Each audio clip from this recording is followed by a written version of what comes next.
BJP is poised to form a government in Delhi after 30 years as election result trends indicate a defeat for the incumbent Aam Aadmi Party in the assembly polls. Prime Minister Narendra Modi has, in a social media post, bowed to Delhiites for this resounding and historic mandate to the party. Former Delhi Chief Minister Arvind Kejriwal, who lost the New Delhi seat to BJP candidate Parvesh Sahib Verma, has accepted the results of the Delhi Assembly polls and also respects the mandate given by the people.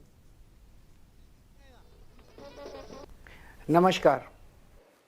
आज दिल्ली के चुनाव के नतीजे आए हैं और जनता का जो भी निर्णय है, जनता का जो भी फैसला है, उसे हम पूरी विनम्रता के साथ स्वीकार करते हैं।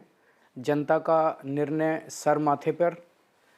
मैं भारतीय जनता पार्टी को इस जीत के लिए बहुत बहुत बधाई देता हूं और मैं उम्मीद करता हूं कि जिस उम्मीद के साथ और जिस आशा के साथ लोगों ने उनको बहुमत दिया है, वो उन सभी उम्मीदों और आशाओं पे पूरा उतरेंगे।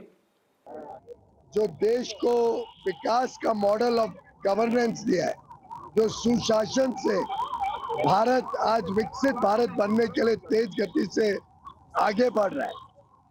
जो दिल्ली के लोगों ने गत 10 वर्षों में भ्रष्टाचार, अराजकता और विकास से वंचित रहने का दुख देखा है, उसके सामने प्रधानमंत्री मोदी जी ने जो देश को एक विश्वास दिया है और अच्छे कामों से देशवासियों की सेवा की है, उसके लिए दिल्ली के लोगों।